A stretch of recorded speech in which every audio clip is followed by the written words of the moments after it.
Olá, meu amigo e amiga. E bateu um total desespero na extrema-direita bolsonarista aqui no Brasil.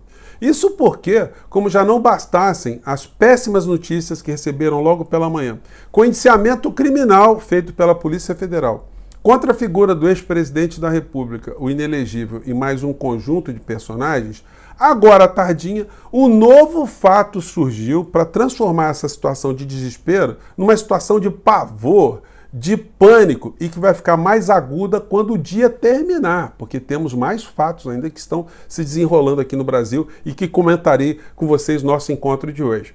Essas situações estão provocando cisâneas, declarações de ameaças, de ultimatos e também os sumiços, de outros tantos. Será que dá para alguém defender o indefensável? Pois bem, vou conversar com vocês sobre o que está acontecendo e trazer também mais algumas informações sobre uma batalha que nós travamos todos os dias aqui nas redes sociais contra o extremismo, os insanos, os criminosos, que começam a ganhar mais adesões e mais gente importante que começa a perceber o que está acontecendo aqui no Brasil. Bom, vou conversar com vocês sobre essas questões, mas antes de mais nada, é sempre muito importante convidar você que está chegando agora ao nosso portal e ainda não nos conhecia para que você se inscreva aqui conosco, conheça também os nossos outros vídeos. Se você gostar, compartilhe, recomende. Não se esqueça, dê o seu joinha, o seu comentário e, se puder, se inscreva aqui conosco no nosso clube de membros. Você que é muito bem-vindo e muito bem-vindo. Bom, vamos aqui aos assuntos, começando aqui com uma situação e que eu quero fazer um pequeno reparo do nosso encontro anterior.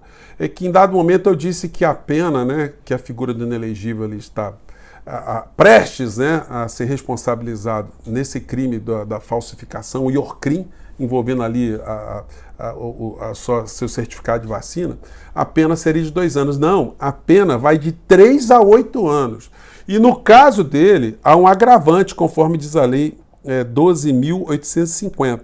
A pena é agravada para quem exerce o comando individual ou coletivo da organização criminosa, ainda que não pratique pessoalmente os atos de execução. A pena aumentada de 1/6 a 2/3. Então, se ele pegar uma pena de 8 anos, a pena ainda pode sofrer um acréscimo de até 2/3, Então, enfim, de repente vai ganhar aí 13 anos de cadeia, Vai ser um número cabalístico aí que ele não vai gostar nadinha, Mas é apenas um dos crimes, gente?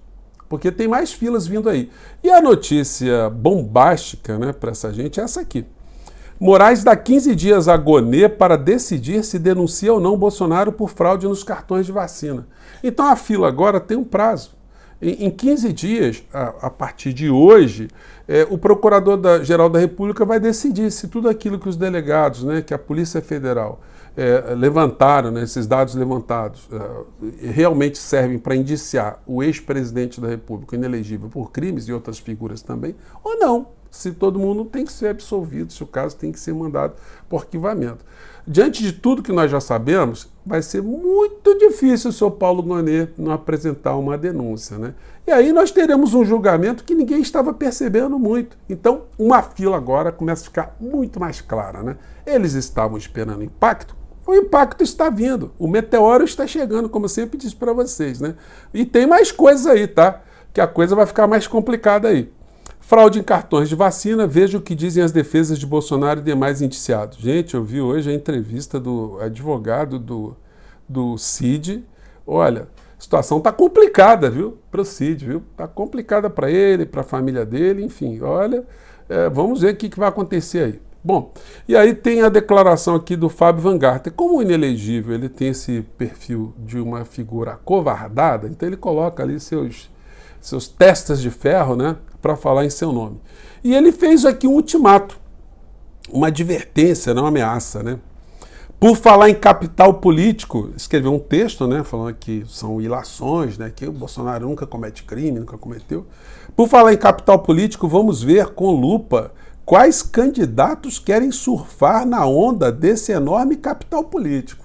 Bolsonaro tem um capital político, segundo o que está sendo afirmado. Então vai ver quem é esses candidatos, Mantendo-se indiferente a essa perseguição.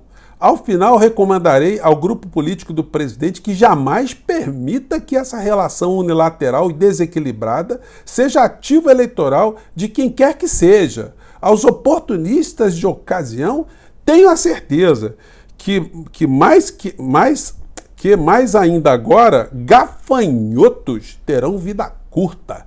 Política é grupo, coesão e solidariedade, né? Ameaçou, né? O que ele está querendo? Né? Que os principais quadros da direita venham falar alguma coisa, defender o indefensável. Então, o recado aí para o seu Tarcísio. O Tarcísio publicou alguma coisa? Não, está se fazendo de morto aí. O Bolsonaro que se lasque, né? Vai se lascar legal. O Romeu Zema, a mesma coisa, se fazendo de morto, o Bolsonaro que se exploda. Isso aí provavelmente, né, está causando sentimento no inelegível, né, nas hostes, né, de que essas figuras querem apenas o espólio do moribundo, né, desse que vai para Papuda, ou vai para Bangu, ou outro presídio congênere. Logo mais à noite, teremos uma situação que vai agravar ainda mais esse universo todo, como eu sempre tenho dito aqui para vocês. Gonê se reúne com parlamentares da CPI da Covid e pode reabrir inquérito contra Bolsonaro. E vai reabrir, gente. Não tem escapatória. As hostes bolsonaristas estão em total desespero. Esse cidadão aqui, cidadão problema, ele coloca aqui: cúmulo do desespero, ressuscitaram a CPI da Covid contra Bolsonaro, já que tudo falhou. E aqui ele termina aqui com a fala, né? Vamos ver se a fala dele procede alguma coisa, vamos ver aqui. Certeza, a gente vai vencer no final, a verdade vai prevalecer, Deus está do nosso lado, a gente só não pode perder as esperanças. Eu sei que é difícil, mas ganhe quem resistir mais 5 minutos. Um abraço. Normalmente... Então, vem com esse papo furado sempre de dizer que Deus está com eles e que está do lado deles e tal, né? Aqui o Nicolas Ferreira publicou o seguinte: após fraudar cartão de vacinação para dar o golpe, Bolsonaro foi perturbar as baleias em extinção. Fazendo chacota, né? Fazendo chacota, né, seu Nicole? Vai aguardando, vocês estão esperando o impacto está vindo. Agora, 15 dias para o doutor Paulo Gonet se pronunciar contra essa situação aí. Vocês estão brincando? Vamos ver como é que vai ficar essa história daqui a 15 dias? Então, meu amigo, minha amiga, você que estava muito ansioso, muito ansiosa, né? Olha, já temos um horizonte. A coisa, como eu disse para vocês, eram várias filas, né? E algumas filas, às vezes, têm a sua senha preferencial. Então, o cidadão passa na frente, o processo passa na frente. Esse é um deles, né? Todo mundo está prestando atenção nos assuntos envolvendo o golpe, mas tem essa situação que dá uma cadeiazinha básica já para iniciar os trabalhos, né? E aí aqui também mais chacota aqui, eles fazendo pouco caso dessa história. E vamos ver o que vai dar, né? Agora eu quero fazer um corte aqui antes de entrar nos outros assuntos, de algumas situações muito curiosas que estão acontecendo no Brasil, né?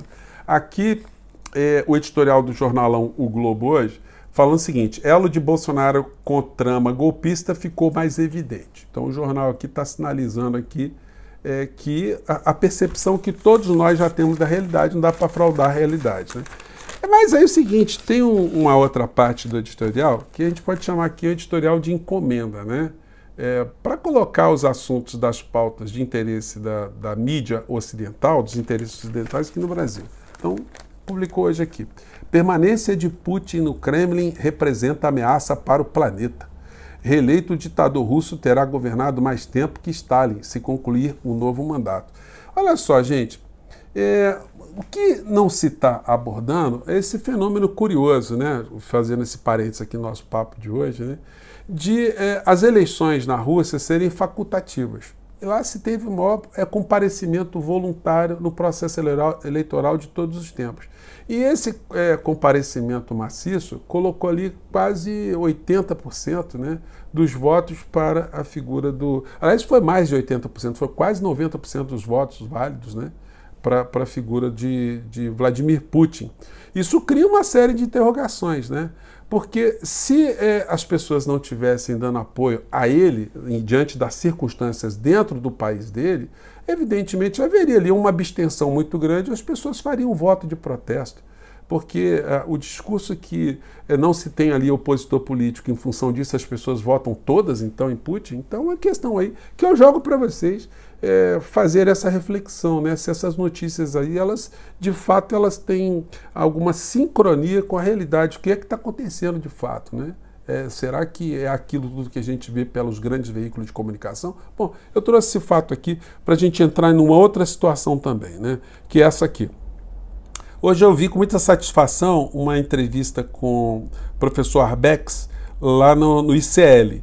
E ele fala algumas coisas aqui que eu tenho dito aqui no nosso portal e eu vejo isso com muita satisfação, né? O fato de termos mais pessoas aqui tendo uma interpretação daquilo que nós fazemos aqui no nosso portal. Vamos ver do que eu estou falando. Vamos lá. Do ato na Paulista foi uma demonstração de força e eu acho que houve uma rearticulação da base bolsonarista que hoje está na ofensiva e que está usando as redes sociais e os meios de comunicação como arma de guerra. Aí você pergunta, mas como vai solucionar essa guerra entre a mobilização da base bolsonarista de um lado e o Supremo do outro? Eu acho que tem um elemento fundamental aí no meio que precisa reagir, que é o governo Lula, que é a comunicação do governo, que é entender que nós estamos no meio de uma guerra. Essa guerra é implacável, essa guerra é suja, essa guerra envolve fake news, envolve alianças com Trump. O Trump deixou claro já, eu falei a aliança dele aqui no Brasil. Envolve uma articulação internacional, como nós acabamos de ver em Portugal, com a eleição, com o avanço da extrema-direita do Chega, que é o grupo de extrema-direita português, com a participação decisiva de bolsonaristas que migraram para Lisboa e que hoje fazem parte da vida política de Portugal como extrema-direita. Você tem uma articulação internacional que envolve o Trump, envolve os Estados Unidos, envolve a extrema-direita internacional, e aqui no Brasil uma guerra que envolve as igrejas evangélicas, particularmente Silas Malafaia, e o governo Lula deitado em berço esplêndido. Ele não está entrando nessa guerra. Ele não está. A coisa da Petrobras, por exemplo, é o exemplo mais típico que eu posso citar. Quer dizer, você vai adotar uma medida extraordinária com o governo Lula. Até quando ele fala que o governo Lula está em berço esplêndido, né? Eu considero isso uma crítica que não tem essa perspectiva de fazer nenhum tipo de crítica infundada, de uma coisa agressiva, não. Ele está simplesmente chamando a atenção que não se está percebendo essa realidade que nós aqui, que estamos todos os dias no combate, estamos percebendo, né? Vamos seguindo aqui. Doutor, corretamente, de não distribuir dividendos extraordinários, mas reinvestir na própria Petrobras. Você vai fazer isso e você sabe que você está no meio de uma guerra, como é que você vai anunciar essa medida? Você convoca uma entrevista coletiva, você diz para o povo brasileiro, olha aqui, no governo Bolsonaro, a Petrobras era entregue para o capital transnacional, ela estava sendo alienada do povo brasileiro. No nosso governo, não. Os lucros da Petrobras não estão no Brasil com os brasileiros, com o povo brasileiro. Você convoca uma coletiva, você faz isso, você transmite a tua mensagem e você marca um golaço de 10-0. Agora, o governo não faz isso. Ele dá essa notícia como se fosse uma notícia qualquer. É óbvio que numa guerra você não pode ter esse comportamento. Eu até comentei com vocês, né, quando teve aquele fato do presidente Lula se encontrar com o representante da Stellantis, né, foi anunciado ali um volume gigantesco de investimentos aqui no Brasil. Isso não teve repercussão nenhuma, teve uma notinha ali pequena, né?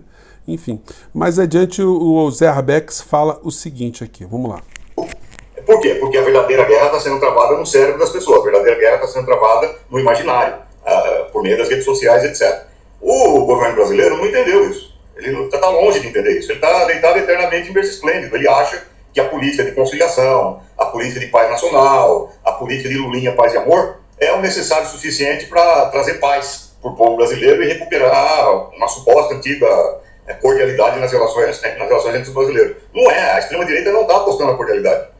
A extrema-direita não está apostando no diálogo. Ela não está apostando na interlocução. Ela está apostando na ofensiva. Ela está indo com tudo. Se você pegar os mais recentes discursos do Malafaia, você vai ver que todos os dias ele está ofendendo o Supremo Tribunal Federal, está ofendendo o governo, está fazendo o diálogo, está fazendo o que ele bem entende. Não acontece nada. Então, é isso que eu já conversei com vocês. Nós não estamos num embate político tradicional. Nós estamos num outro momento onde o enfrentamento está com outro tipo de formatação, outro tipo de sofisticação, e nós temos que entender isso, porque senão essa gente, esse mundo insano, que felizmente está sendo emparedado agora por questões, pelo mundo judicial, pelo Estado Democrático de Direito, enfim, esse pessoal ficaria sem nenhum tipo de parede, e aí eles não querem, de fato, uma sociedade polarizada, não. Eles querem eliminar o outro polo. E o outro polo somos nós, né? Do campo civilizado, né? Então, gente, espero ter jogado algumas questões para suas reflexões. Mande seu comentário aqui para as questões nacionais e as questões internacionais. Tá bom, gente? Um grande abraço. Filas estão andando. À noitinha temos a Igonê com os senadores, hein? Acho que amanhã temos notícias interessantes. Um grande abraço. Tchau.